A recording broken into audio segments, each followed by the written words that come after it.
Ayan, nagkukwentuhan lang kaming dalawa, oh. Kwentuhan lang kaming dalawa, makinig lang kayo, panoorin nyo lang kami, ha? Relax lang, relax. Relax, relax lang kami dito. Kaya pag umuwi kami, boring na naman kaya sa bahay. Boring, bigat, tupo, Tayo, tayo. Hindi ko nga malaman minsan, saan ba ako pupwesto ito? Yan ang itama ko. Tapos ayun lang yung ano ko, yung lamesa ko. Ito yung kuan. Sabi ko, ano ba yan? Ako doon sa kainan. Yun. Ito ako doon. Pag naano na ako, punta ako sa mga kapigalo. Ano nga? Kaya ko naman, pagkaupo ko ng gano'n, lipat lang kami. Oo nga, nakatilipat. Tapos pag nasisiyan tayo, yung baka ako, wala pa ako. Meron ko yun. Meron ako, pero hindi pag nabudulay. Wala ako. Pero pag meron pag basta. Ayan, nag-uusap yung dalawang masyonda.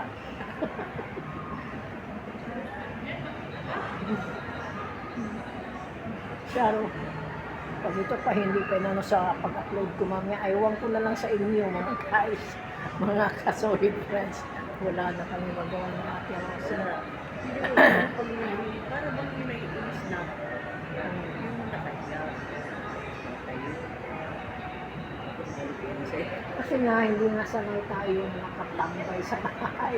Nakakatinga ng paa. Nagkakasakit yan kasi hindi O nakakaalis. yun nga, yun din ang dialogue ng mga anak ko. Tapos mama, hindi nga pigilan niya. Sabi niya, alam mo, kasi yung ano ko sa iba, yan, nagkakasakit kasi namin kasi hindi nakakagatan. Yan din sila, yan, sila nila. Naku, yamos mama, nagkaya pa niya. Pag hindi na, matatahimik naman yan. O di ba? Kaya meron din minsan tamad kang umalis. Kahit kasi mo gusto mo gumala. Minsan, nagdadakilan pa tayo. Yung mga apo ko, minsan ayaw kasama. Hindi papagod ka lang. Kasi nga, siyempre, magbata pa, nakakadala ka, di ba?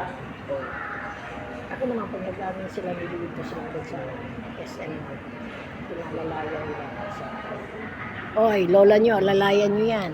wait, wait. Yan si nanay. Lalayan niya. Alala. Ito, Annabel Martin, oh. Ito lang, kwentuhan na, no. Kung andito ka, di ang saya-saya pa. Wala siyang, walang definite na ano siya na, ano, pero, Wala, ayoko lang magsalita.